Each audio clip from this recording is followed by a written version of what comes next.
श्री गणेशाय नमः। श्री शांब सदाशिवाय नमः। श्री शिवाय नमस्तुभ्यं। आज की कथा में भगवान शिव के निवास स्थान कहाँ पे भगवान इस पृथ्वी के पाताल में निवास करते हैं, उस विषय में आज की कथा का वाचन करते हैं तथा भगवान के जहाँ जहाँ ज्योतिर्लिंग प्रकट हुए हैं उनका महत्व तथा उनके दर्शन से क्या लाभ मिल सकता है, इस विषय में आज की कथा का प्रारंभ करते हैं। तो अरुणाचल प्रदेश में स्थित भगवान शंकर के स्वरूप का जो लोग दर्शन और नमस्कार करते हैं वे निश्चय ही कृतार्थ हो जाते हैं। अरुणाचल का दर्शन समस्त तीर्थों में स्नान और संपूर्ण यज्ञों के अनुष्ठान का फल देने वाला है। उससे भगवान सदाशिव की प्रसन्नता प्राप्त होती है। जो लोग प्रदक्षिणा, नमस्कार, तपस्या और नियमों द्वारा अरुणाचलेश्वर का पूजन करते हैं, भगवान शिव उनके अधीन हो जाते हैं। तपस्या, योग, दान से भी भगवान शंकर वैसे प्रसन्न नहीं होते जैसे कि एक बार भी अरुणाचल के दर्शन से होते हैं, जिसके द्वारा अरुणाचल लिंग की पूजा होती है उसे कलयुग का दोष नहीं प्राप्त होता, उसकी आधी व्याधि भी नहीं बढ़ने पाती तथा वह निर्मल होकर संसार में स्वच्छंद जीता रहता है।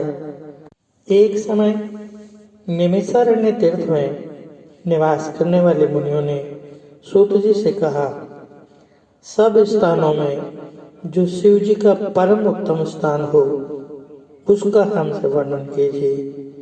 सूत जी बोले, मुनियों, पूर्व काल में नंदीश्वर के मुख से मार्कंडेय जी ने जो कुछ सुना था उसका वर्णन करता हूँ।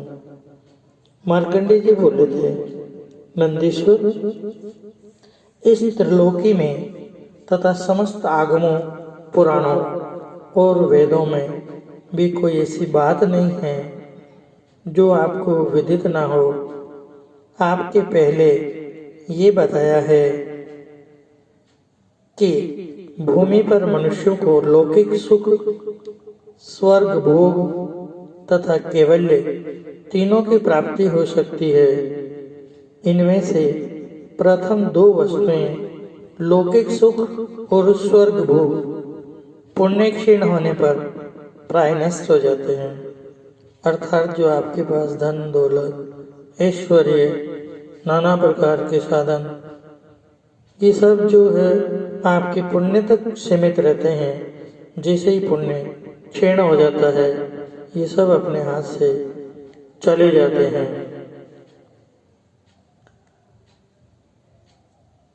परंतु एक ऐसी वस्तु तीसरी जिसका नाम मोक्ष है उसका कभी नाश नहीं होता। उसकी सिद्धि आपने बुद्धि एवं विज्ञान के द्वारा बतलाई है, किंतु समस्त देहधारियों को विशुद्ध ज्ञान दुर्लभ है। वही ज्ञान किसी किसी क्षेत्र में शास्त्र आदि पढ़े बिना ही केवल शिव के पूजन मात्र से सिद्ध हो जाता है। अतः जिस स्थान के महात्म्य से समस्त शरीरधारियों को नियम पूर्वक शुद्ध ज्ञान की प्राप्ति हो जाए उसका वर्णन कीजिए। यूं कहकर मार्कंडेय जी ने अन्यान्य मुनिंद्रों और महात्माओं को साथ लेकर शिलाद पुत्र नंदकिशोर के चरणारविंदों में सब शास्त्रों की प्राप्ति के लिए नमस्कार किया तब नंदकिशोर ने कहा, मुने, तुमने जिनके विषय में पूछा है वे शिव प्रधान तीर्थ स्थान इस भूतल पर अवश्य है। भगवान शंकर ने समस्त चराचर जीवों का कल्याण करने के लिए वैसे दिव्य स्थानों को प्रकट किया है। देहधारियों को अपने अपने कर्मों के अनुसार भिन्न भिन्न योनियों में जन्म होता है। आपने उन्हीं के महान हित के लिए शिव प्रधान तीर्थों को सुनने की इच्छा प्रकट की है। अन्यथा करोड़ों कल्पों में भी उन देहधारियों के जन्म मरण रूप संसार की निवृत्ति नहीं हो सकती है। थोड़े कर्म तथा अधूरे ज्ञान से जन्म मरण की परंपरा नहीं शांत होती। जैसे रहट में लगे हुए घड़े बार बार डूबते और ऊपर आते हैं, उसी प्रकार देहधारियों का आवागमन होता रहता है। विशुद्ध ज्ञान के सिवा अन्य किस उपाय से देहधारी जीव गर्भवास के कष्टों और सांसारिक शोकों से विरक्त होकर शांति लाभ कर सकते हैं।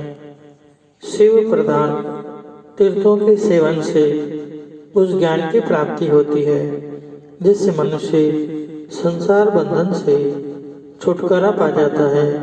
अतः शिव तीर्थों का वर्णन किया जाता है। वाराणसी क्षेत्र 5 कोस तक परम पावन बताया गया है, जहाँ अविमुक्त नामक महादेव जी विशालाक्षी देवी के द्वारा पूजित होते हैं। वही कपाल मोचन तीर्थ है और वही काल भैरव का भी निवास है। मुने, उस काशीपुरी में मरे हुए मनुष्यों को शिव स्वरूप की प्राप्ति होती है। गया और प्रयाग भी सब सिद्धियों को देने वाले तीर्थ कहे गए हैं। वहाँ पिंडदान करने से पितर बहुत संतुष्ट होते हैं। मुने, तुमने केदार तीर्थ का नाम सुना, जहाँ भगवान शंकर का इस समय भी महिष रूप धारण करके रहते हैं और मनुष्य का सर्वथा कल्याण करते हैं। बद्रिकाश्रम तीर्थ मनुष्यों को सब प्रकार की सिद्धि प्रदान करने वाला है। वहाँ देवी पार्वती के साथ महादेव जी नर नारायण द्वारा पूजित होकर रहते हैं। तुमने नैमिषारण्य क्षेत्र का नाम भी सुना होगा, जहाँ त्रिपुरासुर का विनाश करने वाले देवादिदेव महादेव जी निवास करते हैं। अमरेश तीर्थ भी सब पुरुषार्थों का साधक बताया गया है। वहाँ ओंकार नाम वाले महादेव जी और चंडिका नाम से प्रसिद्ध पार्वती जी निवास करती हैं। पुष्कर नामक महातीर्थ में रजोगंधी शिव और पुरुहूता देवी निवास करती हैं। आषाढ़ी नामक पवित्र तीर्थ स्थान है। वहाँ आषाढ़ेश महादेव तथा रति नाम वाली देवी निवास करती हैं। दंडी मुंडी नाम से प्रसिद्ध जो तीर्थ स्थान है, वहाँ मुंडी महादेव और दंडिका देवी का निवास है। लाकुली नामक विशुद्ध तीर्थ है, जहाँ लाकुलीश महादेव और सर्वमंगला देवी निवास करती हैं। भारभूति नामक स्थान में भार नामक शिव और भूति नाम वाली पार्वती रहती है।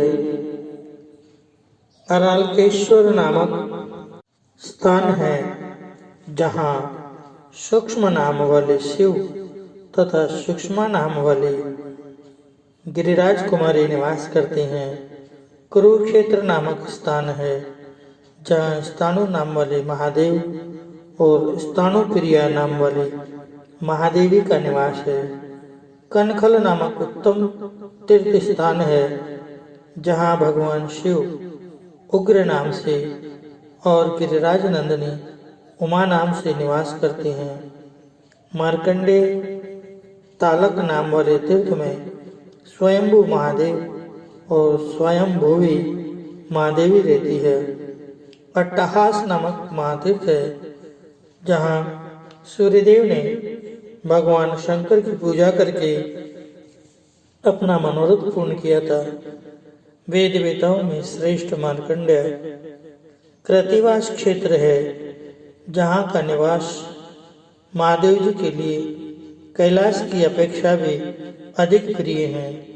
श्री शैल पर भगवान महेश्वर ब्रह्मराम्बिका देवी के साथ मल्लिकार्जुन नाम से निवास करते हैं।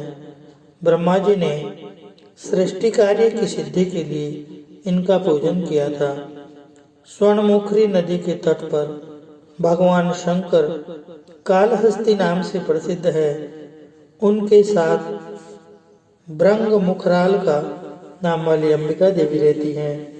भगवान व्यास ने वहाँ अम्बा सहित भगवान शिव की आराधना की थी। कांचीपुरी में एक आम के वृक्ष के नीचे कामाक्षी देवी के साथ भगवान शिव कामशासन नाम से निवास करते हैं। व्याघ्रपुर नाम से प्रसिद्ध एक तीर्थ है, जहाँ तिल्लीवन के भीतर नृत्य करते हुए भगवान नटराज भी महर्षि पतंजलि उपासना करते हैं। सेतुबंध नामक तीर्थ है, जहाँ भगवान श्री रामचंद्र जी ने समस्त पापों का नाश करने वाले महादेव जी की रामेश्वर नाम से स्थापना की है। गज प्रभा नामक एक तीर्थ स्थान है, जहाँ भगवान वृषभध्वज संपूर्ण जगत की रक्षा करने के लिए अश्वत्थ वृक्ष के नीचे विराजमान है। वृद्धाचल क्षेत्र में मणिमुक्ता नदी के तट पर महादेव जी सदा निवास करते हैं। ये बात तो तुमने सुनी ही होगी। मध्यार्चन नामक उत्तम स्थान का नाम भी तुमने सुना ही होगा, जहाँ मनोवांछित वर देने वाले भगवान शंकर गौरी देवी के साथ नित्य निवास करते हैं। भगवान सोमनाथ जहाँ निवास करते हैं, उस सोम तीर्थ का नाम भी तुमने सुना होगा, जहाँ शरीर त्याग करने वाले पुरुषों को पुनः संसार बंधन की प्राप्ति नहीं होती। सिद्धवट नामक क्षेत्र की चर्चा भी तुम्हारे सुनने में आई होगी, जहाँ सिद्ध पुरुष उत्तम ज्योतिर्लिंग की पूजा करते हैं। कमलालय नामक क्षेत्र का नाम तुम्हारे कानों में अवश्य पड़ा होगा, जहाँ वाल्मीकेश्वर की पूजा करने से लक्ष्मी देवी ने अद्भुत ज्ञान प्राप्त किया था। द्रोणपुर नामक तीर्थ को तो तुम जानते ही हो, जहाँ कलयुग की समाप्ति में समुद्र के क्षुब्ध होने पर भगवान पार्वतीपति नौका पर आरूढ़ होते हैं। ब्रह्मपुर क्षेत्र का नाम भी तुम्हारे सुनने में आया होगा, जहाँ ब्रह्मा जी ने पुष्करणी के तट पर महादेव जी की स्थापना की थी। तुम कोटिक नामक क्षेत्रों को भी जानते हो, जहाँ भगवान चंद्रशेखर भलीभांति ध्यान करने वाले पुरुषों के करोड़ों पापों का संहार करते हैं। गोकर्ण क्षेत्र का नाम तुम्हारे कानों में पड़ा होगा, जिसके समीप भगवान शिव की आराधना की अभिलाषा रखने वाले परशुराम जी स्वर्गलोक का सुख भी नहीं चाहते। त्रिपुरांतक क्षेत्र का नाम भी तुम्हें बताया है, जहाँ 3 नेत्रों वाले भगवान शिव अपना दर्शन करने वाले पुरुषों की नरक भय का निवारण करते हैं। कालंजर क्षेत्र है, जहाँ निवास करने वाले भगवान नीलकंठ भक्तों के भयंकर संसार रोग का निवारण करते हैं। प्रियाल वन प्रसिद्ध क्षेत्र है, जहाँ भगवान अंबिकापति ने दूध की इच्छा रखने वाले उपमन्यु को दूध का समुद्र ही दे डाला था। प्रवास क्षेत्र का परिचय भी तुम्हें दिया गया है, जहाँ भगवान चंद्रार्ध शेखर ने श्री कृष्ण और बलभद्र जी से पूजित होकर अक्षय फल प्रदान किया है। वेदारण्य तीर्थ को जानते हो, जहाँ प्रजापति दक्ष के मोक्ष के लिए भगवान शंकर की प्रार्थना की थी। हेमकूट का नाम तुमने सुना ही होगा, जो भगवान त्रिलोचन का स्थान है, जहाँ तपस्या करने वाले पुरुषों का पुनर्जन्म नहीं होता। वेणुवन नामक क्षेत्र सब पापों का नाश करने वाला है, जहाँ वंशलता के गर्भ से मुक्तामणि में भगवान शिव प्रकट हुए। अंधकासुर के शत्रु भगवान शिव का जालंधर नामक स्थान तुमने सुना होगा, जहाँ तपस्या करके जालंधर ने शिव गणों का आधिपत्य प्राप्त किया है। ज्वालामुख नामक स्थान को तो तुम जानते ही हो, जहाँ ज्वालामुखी देवी ने भगवान कालरुद्र का पूजन किया है। भद्रपट नाम से प्रसिद्ध एक क्षेत्र है, जिसे तुमने भी सुना होगा, जहाँ भक्तों की संपत्ति के लिए भगवान त्रिलोचन का पूजन किया है। गंधमादन क्षेत्र तुम्हारे सुनने में आया होगा, जहाँ भगवान मृत्युंजय की पूजा करके मनुष्य निश्चय ही सुख प्राप्त करता है। मैंने शिव जी के गौ पर्वत नामक स्थान का भी परिचय दिया है, जहाँ उपासना करके पाणिनि व्याकरणों में अग्रगण्य हो गए।